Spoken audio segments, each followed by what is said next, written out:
যেমন কথা তেমন কাজ, কথার কোনো নড়চড় হবে না। কথা কিন্তু দিয়েছিলাম।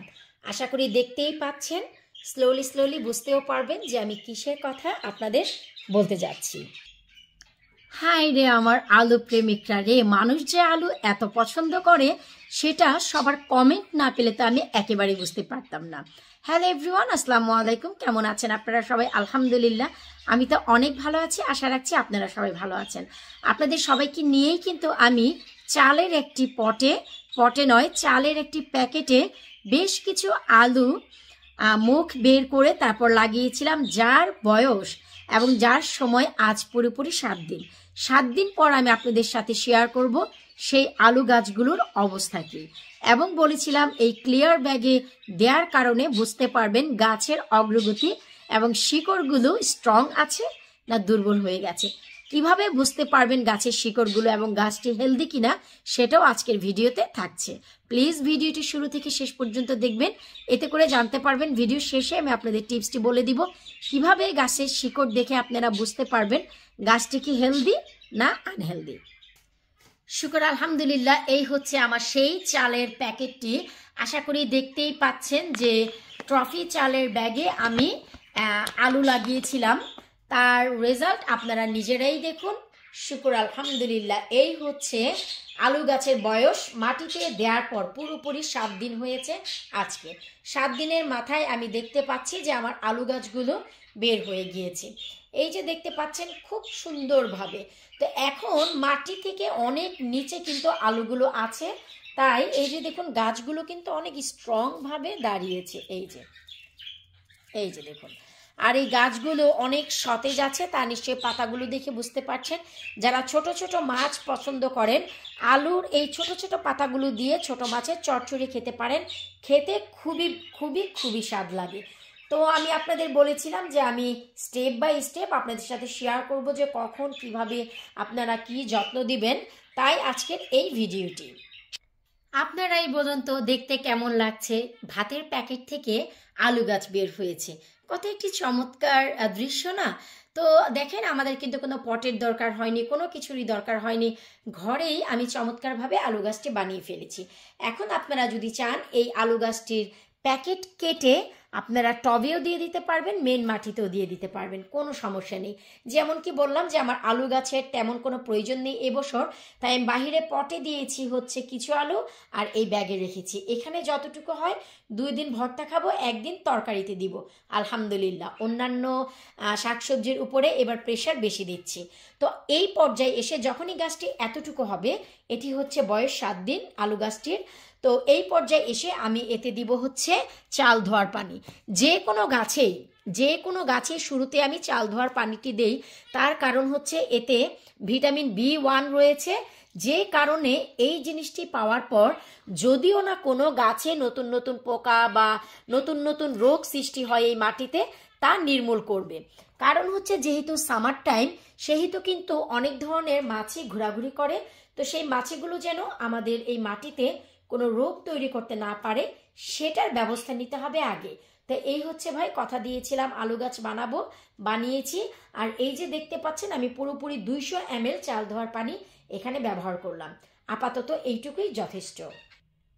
এখন হচ্ছে কথা দিয়েছি কিভাবে বুঝতে পারবেন গাছটি হেলদি না আনহেলদি, তা বোঝার সবচাইতে গুড যে ওয়ে, সেটি হচ্ছে গাছের শিকড়টি যদি একেবারে এমন স্বচ্ছ সাদা থাকে, তার মানে হচ্ছে আপনার এই যে গাছটি সম্পূর্ণই হেলদি আছে।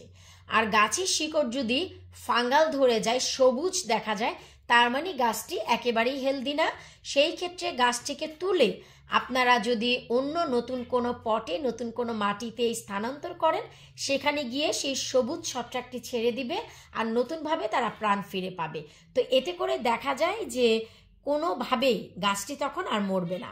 এই যে সাদা শিকড়, এটি একটি মানে প্রমাণ দেয় যে গাছটি হচ্ছে একেবারে অনেক হেলদি আছে, খুবই সুস্থ আছে। গাছে কোনো প্রকারের পোকা মাকড়, কোনো প্রকারের বাগ এখনো আসেনি।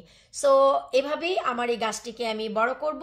শুকর আলহামদুলিল্লাহ, আমি যা দেখাতে চেয়েছিলাম, যেভাবে কথা দিয়েছিলাম যে এই ক্লিয়ার ব্যাগে যদি আপনারা আলু গাছ লাগান, সাইড থেকে যেমন শিকড়গুলো দেখতে পাচ্ছেন, সাইড থেকে তেমনি আলুও দেখতে পারবেন।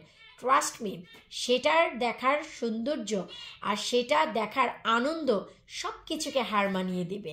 আমার যখনই 2 ইঞ্চি 3 ইঞ্চি করে বড় হবে, এই যে এখানে আমি 3টে ফোল্ড দিয়েছি, ফোল্ডগুলোকে খুলে দেব, এতে করে দেখা যায় অনেক উপর পর্যন্ত সাপোর্ট পাবে, এক্সট্রা কোনো লাঠির প্রয়োজন হবে না। আর যদি দেখা যায় যে অনেক ঝড়ো হাওয়া বা বৃষ্টি এসেছে, আমি এর উপর কিন্তু ছাতাও দিয়ে দিতে পারবো। আমার রেকর্ড আছে ভাই, লাউ গাছ, কুমড়ো গাছ, কাঁকরোল গাছ না করলা গাছ, এগুলোর উপর ছাতাও টানিয়ে রাখি আমি। আমার পুরনো ভিডিও যদি আপনারা রিচার্জ করেন সেখানে দেখতে পাবেন। আর এই যে যখন অনেক বেশি সামার আসবে, তখন নিচ দিক থেকে আমি ফুটো করে দিব যেন পানি জমে না যায়। পানি জমে থাকলে কিন্তু আলুগুলো সম্পূর্ণই নষ্ট হয়ে যাবে। এই যে দেখেন, পার্সেল ব্যাগের মতো নিয়ে নিয়ে ঘুরছি, কখনো সোফার উপরে রাখি, কখনো ডাইনিং টেবিলের উপর, কখনো শু র্যাকের উপর, কখনো বা উইন্ডো সিলে, কোনো সমস্যা হয় না। এরা কিন্তু নির্দিষ্ট তাপ পেয়ে দারুণভাবে গজাচ্ছে। আজকে আমার কনজারভেটরির তাপমাত্রা ছিল আজকে আমার কনজারভেটরির তাপমাত্রা ছিল 32 ডিগ্রি, যার একটি ভিডিও আমি আপলোড করেছি আমাদের বিজিএস পেজে। সো আপনাদের যদি কারো ইচ্ছা হয় জানতে, বিজিএস পেজ থেকে দেখে নেবেন। আজকের তাপমাত্রা ছিল 32। তো এই যে দেখুন, 32তে আমার কনজারভেটরিতে খুব ভালোভাবে আলু গাছগুলো হচ্ছে। তো এই যে প্রথম পর্যায়ে আমি আলু গাছে চাল ধোয়ার পানি দিলাম, এখনো পর্যন্ত সারের কোনো প্রয়োজন নেই। চাল ধোয়ার পানি নিজে নিজেই হচ্ছে একটি সার, এটার ভিতরে যা রয়েছে তা আপনারা সবাই জানেন কম বেশি, আমি আর নতুন করে বলছি না। তবে একেবারেই যারা নতুন, যারা জানতে চান, অবশ্যই আমি আপনাদের জন্য একটি আলাদা ভিডিও নিয়ে আসব।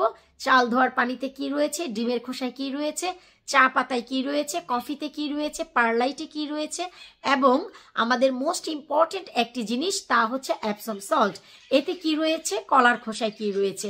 এই 6টি জিনিস মিলিয়ে আমি জৈব সার করি, যা দিয়ে আমার গাছকে অনেক বেশি হেলদি করে তুলি। তো বিদায় নিচ্ছে আজকের মতন। আশা রাখছি আজকে এই কলা গাছের ভিডিও, বলেন তো কেমন লাগলো?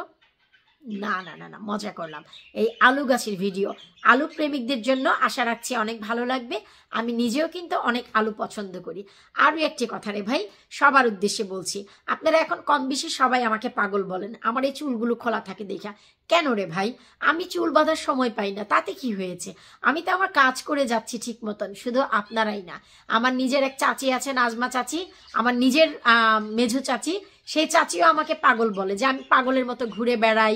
সব কিছুই ঠিক আছে, কিন্তু চুল বাঁধার সময় নেই। তো এখন দেখি আপনারাও সেই দলে যোগ দিয়েছেন।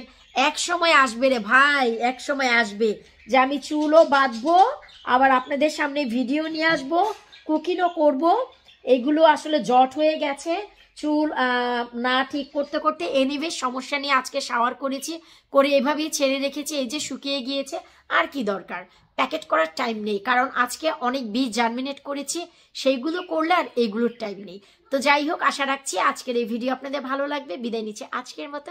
আল্লাহ হাফেজ, মাহে রমজানের শুভেচ্ছা।